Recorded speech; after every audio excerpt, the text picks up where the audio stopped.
ان کا کہنا ہے کہ جس طرح پولیس اسٹیشن میں چوروں، لٹیروں، ڈاکوؤں، غنڈوں کی تصاویر ایک بورڈ پر آویزاں کی جاتی ہیں، اسی طرز پر شہر کی مسجدوں، درگاہوں میں ایک بورڈ آویزاں کیا جائے جس پر وقف جائیدادوں پر جو قابض ہیں ان کی تصاویر لگا کر ان کے ناموں کو جلی حرفوں میں لکھا جانا چاہیے، تاکہ ایسے حضرات روزانہ شرمندہ ہوتے رہیں۔ اور ایسا کرنے سے عین ممکن ہے کہ ذلیل و خوار ہونے سے بچنے کے لیے یہ لوگ اللہ کی جائیدادوں کو واپس کر دیں۔ ایسا ممکن ہے۔ مزید برآں وقف بورڈ میں ملت کا درد رکھنے والوں کو شامل کیا جائے۔ اگر حکومت سب سے بڑے غاصب اور قابض کو وقف جائیداد کے تحفظ کے لیے متعین کرتی ہے تو ایسے لوگوں سے تحفظ کی امید کیسے کی جا سکتی ہے؟ پھر تو مطلب صاف یہی ہوگا کہ اب دودھ کی حفاظت بلی کرے گی۔ میں یہاں یہ کہنا ضروری سمجھتا ہوں کہ مولانا کی جانب سے دی گئی تجویز کو ہمیں قبول کرنے کی ضرورت ہے۔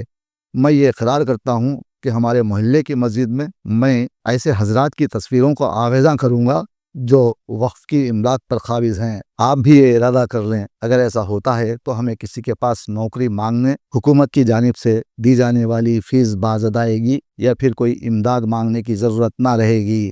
کالج و اسکولز یا پھر یونیورسٹی ہماری ہوگی، اور اس کے بعد مسلمانوں کی تعلیمی معاشی پسماندگی ایک طرح سے ختم ہو جائے گی۔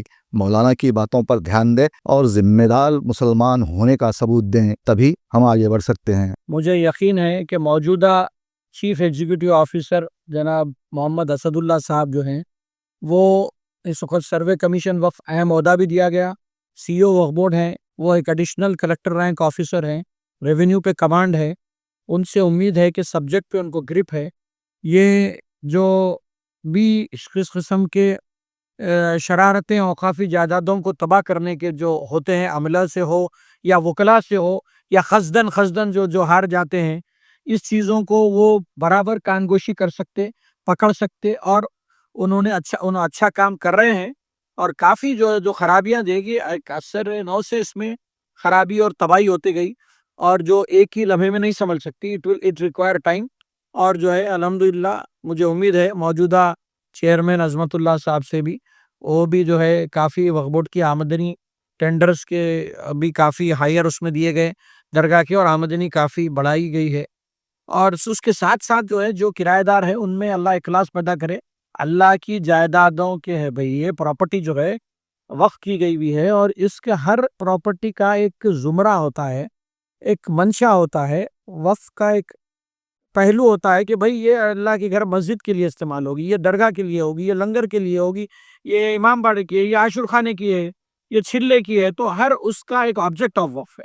یہ کرایہ کم دینا اللہ کی جائیداد کے اس میں رہ کے، تو اس آبجیکٹ آف وقف کو امپلیمنٹ ہونے سے حاصل رکھنے کے یہ ذمہ دار ہوں گے جو کرایہ دار ہیں۔ اور یہ دوسرے سب ٹیننٹس کو جو کہتے ہیں پگڑیاں لیتے ہیں، یہ آپ کے گھر کی اپنی ذاتی پراپرٹی نہیں ہے، یہ جو ہے وقف کی پراپرٹی ہے۔ اس کے اوپر جو بھی آپ کے این آر ڈی ہوگا، ڈپازٹ ہوگا، صرف وقف بورڈ حاصل کر اس زمرے کے، اس ادارے کی تعمیر اور اس ادارے کو کے ایکسپینشن کے لیے خرچ کر سکتا ہے اسی آبجیکٹ پہ۔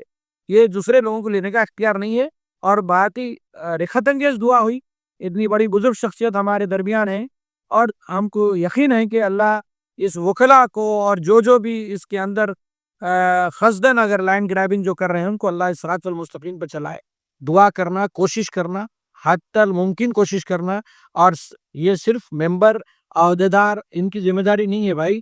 آپ کے اپنی جائیداد کے لیے، پڑوسی کے حقوق کے لیے کیسا جاتے، اللہ کے گھر کی پراپرٹی کے لیے اس میں اخلاص کے ساتھ والنٹری طور پر ایک وہ تنظیم ہونا چاہیے۔ اور یہ خود لوگ جو ہے جہاں جہاں دیکھ رہے ہیں، آپ ہمارے علم میں لائیے، عہدیداروں کے علم میں لائیے، اور مسجدوں میں دعا کریے، ان کی فوٹویں لگائیے جو چوری کر کے لینڈ گریبنگ کرتے ہیں۔ بینک والا جو ہے وہ اس میں دے دیتا ہے ڈیفالٹر کی لسٹ، ویسی ان کی ڈیفالٹر کی لسٹ مسجد میں لگائیے، لا کے ان کے لیے دعا کرنے کے لیے اپیل لکھی، تو یہ جائیدادیں واپس کریں گے یہ لوگ۔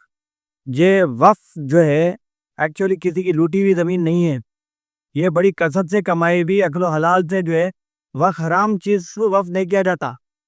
یہ کثرت سے، محنتوں سے، فراست سے، جفاکشی سے جو ہے کمائی ہوئی پراپرٹی انفرادی افراد جو ہے اپنے ماں باپ کے لیے اس کے نام سے جو ہے یہ نظر عطیات وغیرہ دی ہے کہ تاکہ جو ہے انسانیت کی خدمت ہو جائے۔ تو یہ امانت انسانیت کی امانت ہے. بیمنیز کے گورنرز 16 پیڑھی گورنرز ہے. قلی قطب شاہی، احمد شاہی، فیروز شاہی، نظام شاہی. اس کے بعد پھر جو ہے یہاں پر جو ہے قلی قطب شاہ. تو یہاں پر ہمارے پاس حیدرآباد دکن کی بات بول رہا ہوں، گولکنڈہ فورٹ کے قلی قطب شاہ مشہور ہے. پھر اس کے بعد تانے شاہی آئی، اس کے بعد پھر عالمگیری آئی، اس کے بعد گورنر جنرل جو یہاں کے فرسٹ نظام جو بنے تھے عالمگیر کے تھرو بنے تھے وہ پھر آصف جاہی ہے 7 پیڑھی. ایسا ٹوٹل کنٹریبیوٹ کرے تھے 120 پیڑھی کی محنتوں کی، عزت کی، امانت کی، غیرت کی، خودداری کے جو ہے یہ امانتیں ہیں. اس کو جو ہے تحفظ کرنا لازم ہے. کسی کا حق نہیں بنتا.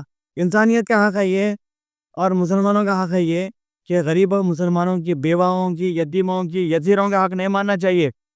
اس کی تحفظ چاروں اطراف سے ہونا چاہیے. پارلیمنٹ کے اندر بل پاس کر رہے ہیں، کس حساب سے پاس کر رہے ہیں؟ برٹش لا سے یہ تنازع اٹھے. 1950 ایکٹ، 1954 ایکٹ، 1923 ایکٹ، 1924 ایکٹ، تمام ایکٹ جو ہے پوری قوانین جوڈیشری، پوری ورلڈ کی جوڈیشری اس کو فیور کری ہے. یہ یتیموں کی، یتیموں کی مار کے کیا حکومت کرتے؟ اوقافی امور میں ہر چیز سہل ہو، اور آپ کے وکلا کو جو عدالت میں جو ہے مس ریپرزنٹیشن، آمدن خزدن جو کیسز ہار رہے ہیں ان کو جو ہے تو اللہ توفیق عطا فرمائے، اور جو ہے ان کو صراط المستقیم پہ چلائے، اور اوقاف کے عملے کو صراط المستقیم پہ چلائے.